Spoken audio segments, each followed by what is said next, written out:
Assalamualaikum bro. Kalau kemarin kita dengar sejarah kemerdekaan Indonesia versi Kibin, sekarang yuk simak yang versi Khabib Muhdor Tanggul nih bro. Versi yang ini lebih creepy. Oke, mari kimak bro. Siap-siap perut kalian bakal pusing, otak kalian bakal mules. Ini orang ahli sejarah yang bicara dengan saya, bukan saya ngarang-ngarang, bukan. Orang pemerintahan sendiri yang bercerita ini. Dan Jepang sudah bertekad pada waktu itu mau menghabisin semua orang Arab yang ada di Indonesia ini. Lah Dor, Jepang itu udah ngabisin jutaan orang Asia, ngebantai rakyat Indonesia di mana-mana. Romusha, kerja paksa, perempuan jadi Jukun Yanfu, orang Jawa, Sunda, Batak, Bugis, Papua, semuanya jadi korban. Tapi di versi dongeng elu ini, yang spesial mau dihabisin cuma keturunan Arab. Itu pun baru mau, belum kejadian. Korban rakyat Indonesia yang jelas-jelas sudah banyak dihabisi nggak diceritain, Dor? Jangan-jangan di naskah dongeng lu ini ada catatan kaki. Korban pribumi, abaikan saja. Fokus sama storyline Habib. Lantas Habib Ali mendengar dari Bung Karno pada waktu itu, mengadu kepada Habib Saleh Tangkut, menceritakan tentang maksud jahatnya Jepang ingin menguasai Indonesia dan menghabisin para habaib keturunan Arab semuanya di Indonesia. Kata Habib Saleh, sampaikan kepada pemimpin Jepang itu, ini Ramadan, biar kami beribadah dulu kepada Allah. Jangan sekarang. Selesai Ramadan, terserah. Insya Allah jihad. Selesai Ramadan mau jihad, sudah terserah Allah Ta'ala nanti. Oh gitu ceritanya ya. Jadi pas pribumi yang jadi korban Romusha, Jugun Yanfu, kelaparan massal, Habib Ali Kuitang nggak ada tuh ngadu ke Habib Soleh. Tapi giliran ada kabar orang Arab mau dihabisi, baru deh buru-buru curcol. Lah ini malah blunder Dor. Yang dengar bisa-bisa mikir, oh jadi Habib Ali cuma peduli sama golongannya sendiri. Egois amat Dor. Terus sikap Habib Soleh juga kocak. Kenapa jihadnya harus nunggu setelah puasa selesai? Dia nggak baca sejarah apa? Perang Badar itu terjadinya justru di bulan Ramadan. Atau jangan-jangan khawatir kalau jihad duluan, tarawehnya bolong, puasanya batal. Dan ini makin aneh. Baru teriak-teriak jihad, pas bangsa pribumi udah dari awal berkorban. Dipenjara, ditembak, dianiaya. Jadi kesannya kayak datang belakangan, terus klaim-klaiman pahlawan. Makanya Dor, kalau mau bikin cerita tuh, dikonsep dulu yang bener. Biar nggak tabrakan sama logika sejarah dan logika jamaah. Kalau asal lempar gini, jadinya bukan kisah heroik, malah jadi bahan stand up. Kata Habib Ali sudah. Habib Saleh bilang tunggu, ya tunggu. Setiap hari Habib Saleh mohon kepada Allah untuk keselamatan bangsa ini. Di bulan suci Ramadan itu pula, tanggal 15 Ramadan, kalau nggak salah, Hiroshima itu dibom oleh Amerika. Gusti, kalau orang goblok nyablak sejarah ya jadinya begini. Woi Dor, Hiroshima itu dibom tanggal 6 Agustus 1945. Catat baik-baik. Dan kalau pakai kalender Hijriah, itu belum masuk Ramadan, apalagi tanggal 15. Itu masih 27 Syakban tuh Dor. Udahlah, jangan dibikin drama ala doa Habib Soleh langsung bikin bom atom jatuh. Lah Amerika aja nyiapin proyek Manhattan bertahun-tahun. Bukan nunggu jadwal imsak Tanggul. Blok. Goblok. Otomatis kepemimpinan Indonesia yang dikuasai Jepang kosong, kecuali prajurit-prajurit aja berangkat ke Jepang. Kemudian Habib Ali memerintahkan Bung Karno untuk cepat-cepat membacakan teks proklamasi 17 Agustus ini. Di hari Jumat, insya Allah jam 10. Ngocol banget, Dor. Bung Karno itu pejuang bangsa, bukan panitia haul yang nunggu komando Habib. Profesor Anhar Gonggong, kalau denger, bisa langsung bilang, sejarah lu kebanyakan micin, Dor. Fakta sejarah jelas. Penentuan proklamasi itu hasil kompromi Soekarno, Hatta, dan golongan pemuda. Ada catatan arsipnya, Ada saksi mata. Bukan pesanan khusus Habib Kuitang jam 10 pagi kayak pesan catering, Dor. Lalu di rumah siapa sekarang ini? Tidak ada yang berani pada waktu itu. Walaupun pemimpin-pemimpin Jepangnya sudah pulang karena negara Hiroshima dibom oleh Amerika waktu itu. Nggak ada yang berani. Siapa? Rumah siapa ini? Yang rela dijadikan untuk pembacaan teks proklamasi kemerdekaan 17 Agustus. Warga keturunan Yaman yang ikut berjuang. Di rumah saya, bin Marta, dikasih fasilitas sampai rumahnya dihibahkan untuk negara. Itu warga keturunan Yaman. Aduh, ini sejarah apa open mic Battle of the Habib sih? Sejarah asli itu jelas. Proklamasi dipegang Saan Timur 56, rumah Laksamana Maeda. Ada arsip, ada foto, ada dokumen resmi. Tapi di versi dongeng ini, kok tiba-tiba pindah venue ke Marta Residence? Bayangin Bung Karno bilang, tenang Hatta, udah ada Martak yang kasih diskon, free wifi, bonus madu Yaman. Jadi di zaman Bung Karno, terutama warga negara Yaman dan yang lainnya Arab di Indonesia ini, masuk ke Indonesia ini, karena mereka melihat bagaimana perjuangannya terhadap bangsa ini, dibebaskan menjadi penduduk asli. Tidak dikenakan pajak. Lain dengan, maaf, keturunan Cina. Diwajibkan pajak dia itu. Gor! Waktu itu Bung Karno malah sempat kepikiran mau balikin kakek moyang elu ke kampung halamannya. Tapi setelah diskusi sama para kiai, idenya di-cancel. Alasannya, atas nama kemanusiaan. Lawang bukan cuma sesama muslim, orang Cina aja nggak digusur dari negeri ini. Apalagi cuma gara-gara asal-usul. Gor, kalau lu ngoceh katanya orang Arab dulu bebas pajak karena ikut berjuang, ini jelas ngawur level dewa dan picek sejarah. Zaman Soekarno emang ada teks amnesti. Ya, betul. Tapi itu kebijakan negara pertama kali, bukan hadiah khusus buat geng elu.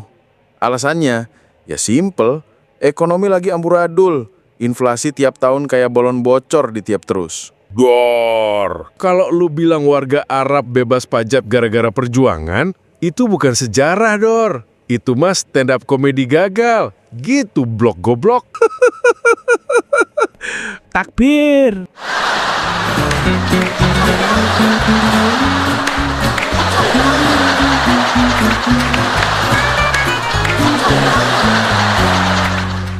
Laskar Sabila.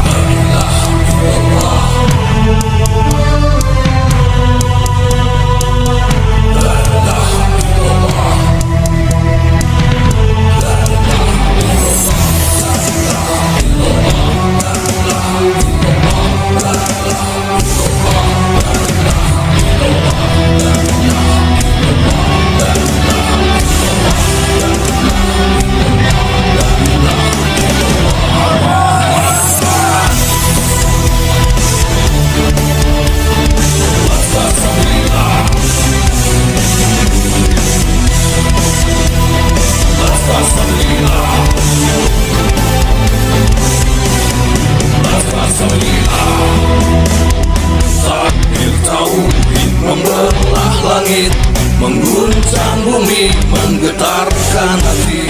Makinlah pribumi, panggilan pertiwi, lantang berani ke arena suci. Sudah lama kita terlena, bahkan terhina dan terluka. Yahudi Askenazi merajalela, merusak negeri di akhir zaman. Datang Panglima Laskar Sabilillah, titisan darah Nusantara. Sastra lantang berseru, bangunkan pribumi untuk bersatu.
dan terluka. Yahudi Askenazi merajalela, merusak negeri di akhir zaman. Tak datang Panglima Laskar Sabilillah, titisan darah Nusantara. Sakral lantang berseru, hancurkan musuh di segala penjuru. Jadikan kami sebagai kesatria, jaga wibawa bangsa dan agama. Patuh sabda Panglima, takdir tauhid bergema di dada. Telah datang Panglima Laskar Sabilillah, titisan darah Nusantara. Sakral lantang berseru, hancurkan musuh di segala penjuru. Jiwa kami, jiwa sang kesatria, jaga wibawa bangsa dan agama. Patuh sabda Panglima, takdir tauhid bergema di dada. Di dada.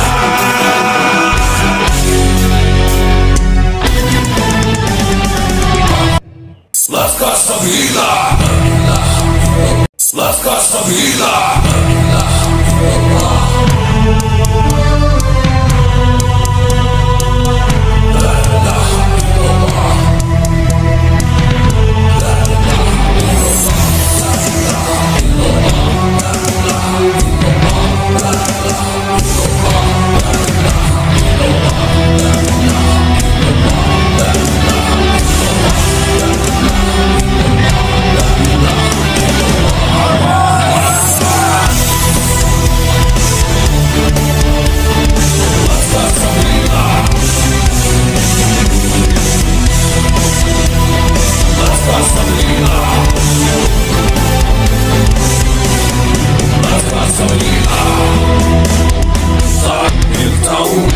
Membelah langit, mengguncang bumi, menggetarkan hati. Makinlah pribumi, panggilan pertiwi, lantang berani ke arena suci.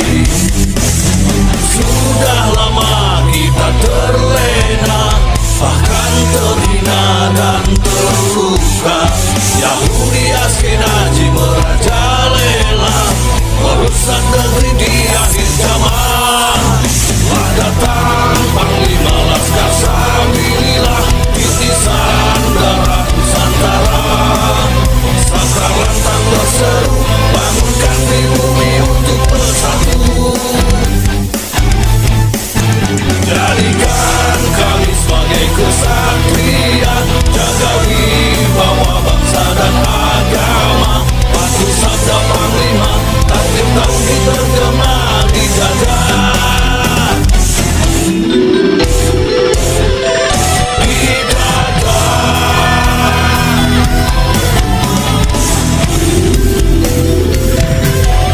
Di dada.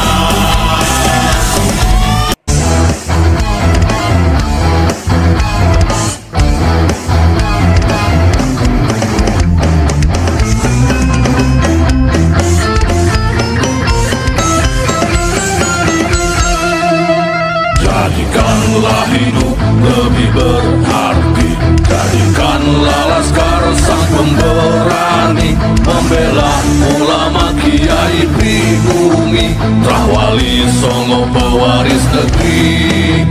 Gelora jiwa ini tak tertandingi, jangan coba-coba mengganggu negeri. Ulama kami terhina, kami pun tak terima, siap jihad jadi semboyan kita. Kami adalah Laskar Sabilillah, pecinta Wali Songo dan para anbiya, pewaris peradaban Islam di Nusantara, hingga berkibar bangsa Indonesia. Kami perisai para ulama, sepenuh hati korbankan jiwa dan raga.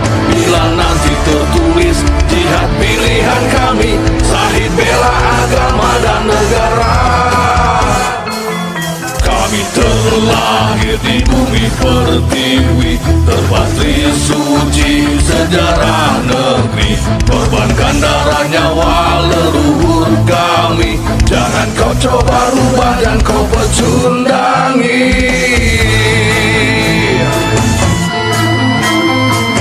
Wali Songo adalah juriat Nabi, santun berakhlak berbudi pekerti, wariskan agama dan budaya Islami. Jangan coba nodai kami, bela sampai mati. Kami adalah Laskar Sabilillah, tak akan gentar meskipun berkalang tanah.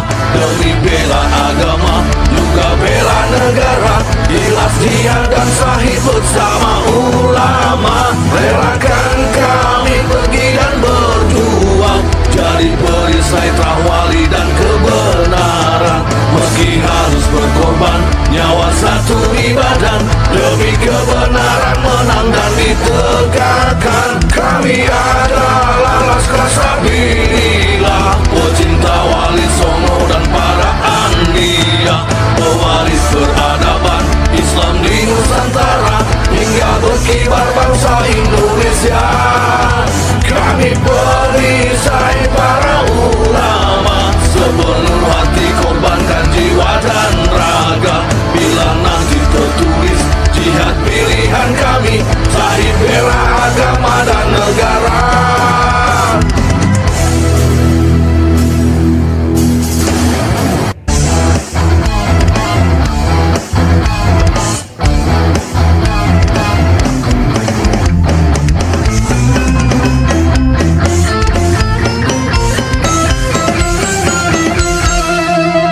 Jadikanlah hidup lebih berarti, jadikanlah Laskar sang pemberani, membela ulama kiai pribumi, Trawali Songo pewaris negeri. Gelora jiwa ini tak tertandingi, jangan coba-coba mengganggu negeri. Ulama kami terhina, kami pun tak terima, siap jihad jadi semboyan kita. Kami adalah Laskar